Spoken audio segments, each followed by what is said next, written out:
লাইলাতুন নিসফি মিন শাবান প্রচলিত শবে বরাত উপলক্ষে আমাদের করণীয় কি? বিশেষ করে এই রাতে মসজিদে ওয়াজ মাহফিল, দোয়া দরুদ, ইবাদত বন্দেগী এবং নানা ধরনের খানাদানার আয়োজন করা হয়।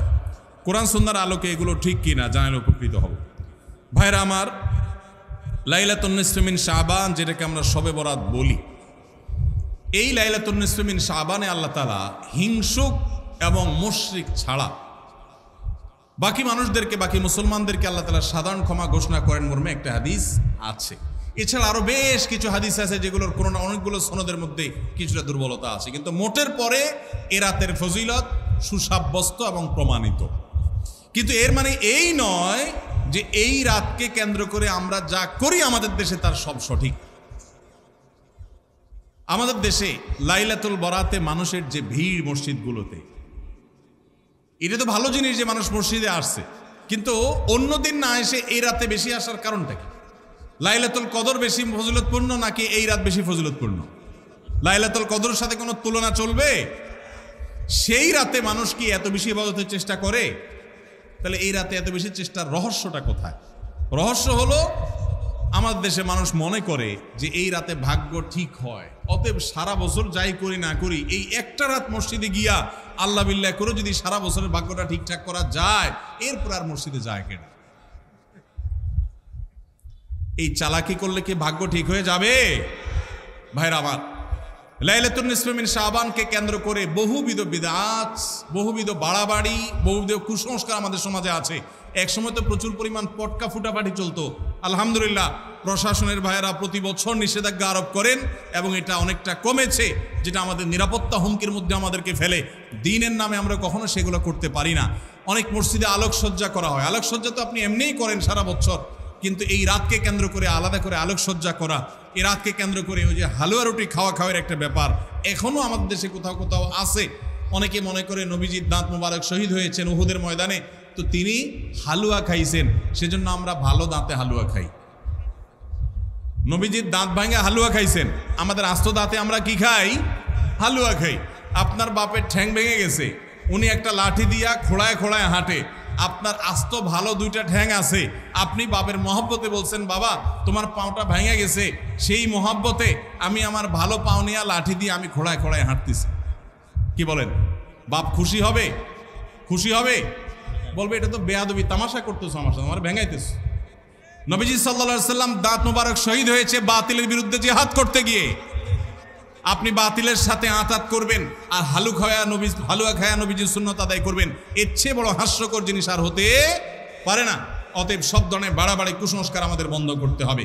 এমনকি এই রাত উপলক্ষে মসজিদে দোয়া দরুদের জন্য সমবেত হওয়া, এ রাতে মানুষকে ডাকাডাকি করে একেবারে এ রাতের ফজিলতের জন্য মসজিদে সবাই একত্র হওয়াকে যারা জরুরি মনে করেন তারাও ভুলের মধ্যে আছেন।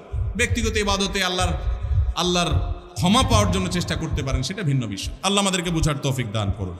জুমার সালাতে নবী সাল্লাল্লাহু আলাইহি সাল্লাম কোন সূরা পড়তেন? জুমার নামাজে আমাদের নবী করিম সাল্লাল্লাহু আলাইহি সাল্লাম সূরায়ে সাব্বিহ ইসমা রাব্বিল আলা এবং গাশিয়া, এই দুই সূরা বেশিরভাগ পড়তেন। এবং এত বেশি পড়তেন যে সাহাবীদের কেউ কেউ বলতেন নবীজি সাল্লাল্লাহু আলাইহি সাল্লামের জুমার নামাজে এই সূরা শুনতে শুনতে আমার মুখস্থ হয়ে গেছে, এত বেশি পড়তেন। সূরায়ে সাব্বিহ ইসমা রাব্বিল আলা এবং হাল হাতাকা হাদিসুল গাশিয়া। আর কোন কোন হাদিসে আসছে নবী সাল্লাল্লাহু আলাইহি সাল্লাম সূরায়ে জুমআ এবং মুনাফিকুন, এই দুই সূরা জুমার নামাজে পড়তেন। সুন্নত কাজ নিয়ে ব্যঙ্গ করা হলে কি ধরনের পাপ হতে পারে জানতে চাই। কোন সুন্নত নিয়ে যদি কেউ ব্যঙ্গ করে ঈমান নষ্ট হয়ে যাবে। কি হয়ে যাবে? দেখুন, একটা পয়েন্ট বোঝার চেষ্টা করতে হবে। সুন্নত কেউ পালন না করলে কি বেঈমান হবে? কিন্তু সুন্নত নিয়ে কেউ ব্যঙ্গ করলে কি হবে? ঈমান নষ্ট হবে। নিজের দাড়ি নেই, আপনি বেঈমান হবেন না, আল্লাহ মাফ করে জান্নাত দিতেও পারেন। কিন্তু কেউ দাড়ি রেখেছে, বলতেছেন তাকে ব্যঙ্গ করে, কিরে জঙ্গি হয়ে গেছে দেখি, ছাগলের মতো লাগতেছে দেখি, হ্যাঁ, এরকম আজে বাজে কথা বলতেছেন, তাহলে কিন্তু ঈমান যাওয়ার আশঙ্কা আছে। খুব ভয়ঙ্কর ব্যাপার। বিদ্রোহর শামিল, আল্লাহর সঙ্গে বিদ্রোহের শামিল। বাংলাদেশে কোনো আইন আপনি অমান্য করলেন, আপনার শাস্তি হবে, নাগরিকত্ব বাতিল হবে না। কিন্তু আপনি বাংলাদেশ রাষ্ট্রকে অস্বীকার করলেন, আইনকে অস্বীকার করলেন, সেক্ষেত্রে আপনি রাষ্ট্রদ্রোহী হবেন। আল্লাহর কোনো বিধানকে মানেন নাই, সেটা একটা বিষয়, কিন্তু আপনি অস্বীকার করেছেন, ঠাট্টা করেছেন, বিদ্রুপ করেছেন, তাহলে কিন্তু ঈমান চলে যাবে। অনেক যুবক ভাইয়েরা আছেন, বিশেষ করে দাড়ির ইস্যুতে, কোনো ভাই দাড়ি রেখেছেন, তার সাথে হাসাহাসি করে তাচ্ছিল্য করে নিজের ইমানটা নষ্ট করে ফেলা আছে না নাই? নিজে করতে না পারেন আরেকজন করলে খবরদার কোনো বিদ্রুপ করবেন না। এরপরে প্রশ্ন, ইন্নি ওয়াজ্জাহাতু ও নাওয়াইতুন পড়ার কোনো দলিল আছে কিনা? দলিল আছে ভাই, ইন্নি ওয়াজ্জাহাতুনের দলিল আছে। ইন্নি ওয়াজ্জাহতু ওয়াজহাল্লাযী ফাতারাস সামাওয়াতি ওয়াল আরদা হানিফা মা আনা মিনাল মুশরিকিন লা শারীকা লাহু ওয়া বিযালিকা উমিরতু ওয়া আনা আউয়ালুল মুসলিমিন। আরো লম্বা আছে, এটা দোয়ার প্রথম অংশ বললাম। এটা আমাদের নবী করিম সাল্লাল্লাহু আলাইহি সাল্লাম পড়তেন নামাজ শুরু করার পর, তাকবীরে তাহরিমা বাঁধার পর সানার জায়গাতে। সানার জায়গাতে আমরা একটা দোয়াই ছোটবেলা মুখস্থ করছি, আর যাই না, সেটা হলো সবচেয়ে ছোটটা। সানার মধ্যে 3টা সানা প্রসিদ্ধ হাদিসে আছে, এর মধ্যে একটা হলো আল্লাহুম্মা বাঈদ বাইনি ওয়া বাইনা খাতায়ায়া কামা বাআদতা বাইনাল মাশরিকি ওয়াল মাগরিবি, এটা একটা সানা। আরেকটা হলো ইন্নী ওয়াজ্জাহতু ওয়াজহাল্লাযী ফাতারাস সামাওয়াতি ওয়াল আরদা হানিফা, অনেক বড় দোয়া, এটা আরেকটা সানা। আর সুবহানাকা আল্লাহুম্মা ওয়া বিহামদিকা ওয়া তাবারাকা ইসমুকা ওয়া তাআলা জাদ্দুকা ওয়া লা ইলাহা গায়রুকা, এটা আরেকটা সানা। এটাকে দোয়ায়ে ইস্তিফতাহ বলা হয়, নামাজ শুরুর দোয়া। এই নামাজ শুরুর দোয়া হিসেবে আমরা সবচেয়ে ছোটটা মুখস্থ করছি, আর বাকি আরো 2টা যে আছে আমরা জানি না। নবী করিম সাল্লাল্লাহু আলাইহি সাল্লাম মাঝে মধ্যে সেগুলোও পড়তেন। এখন এটাকে আমাদের দেশে বানাইছে জায়নামাজের দোয়া। ভাই নবীজির সময় কি জায়নামাজ ছিল? দোয়া আসলো কোত্থেকে? জায়নামাজই তো ছিল না, দোয়া আসলো কোত্থেকে? তো জায়নামাজে দাঁড়ানোর কোনো দোয়া নাই। দোয়া আছে কিসের ভাই? নামাজ শুরুর। ইন্নী ওয়াজ্জাহতু হলো নামাজ শুরুর দোয়া, ওইটা লাগাইছে নিয়ে কোথায়? জায়নামাজে। জায়নামাজ দাঁড়াবে আলাদা কোনো দোয়া নেই। আর নাওয়াইতুন যে দোয়া, ওইটা তো আসলে কোনো জাল হাদিসেও নেই, কোনো জাল হাদিসেও নাই। আলহামদুলিল্লাহ, এটা এখন মানুষ বুঝে গেছে। মনে মনে আমরা নিয়ত করছি, কোন নামাজে পড়ছি, নামাজের নিয়তে তাইন করছি। আমি জোহর পড়তেছি, ফরজ না সুন্নত পড়তেছি, এটা আমার মাথায় আছে। এই নিয়তের ইস্তেহজার এটাই যথেষ্ট। মুখে নাওয়াইতুন উচ্চারণ করা এটা জরুরি না, বরং এটাকে কেউ নামাজের পাঠ মনে করে বেদাতে লিপ্ত হওয়ার আশঙ্কা আছে। একসময় মানুষ অনেকে বলতো নামাজের এখন মুখস্থ হয় না, এই জন্য নামাজ পড়ে না, এর কারণে সে গুনাহগার হবে। শুধু মহিলাদের জন্য আলাদা মসজিদ করার সহি দলিল কি? সহি তো দূরের কথা, জাল দলিলও তো নাই, জাল দলিলও নাই। মাস 2 আগে আমি জার্মানিতে গেছিলাম, ইউরোপের। তো জার্মানিতে বার্লিনে একটা মসজিদ আছে, ইমামও মহিলা। ইমাম কি? মহিলা। ভাইরা আমার, মেয়েদের জন্য মসজিদে না এসে বাসায় 5 ওয়াক্ত নামাজ পড়া উত্তম, এ ব্যাপারে কোনো দ্বিমত আমাদের মধ্যে নাই।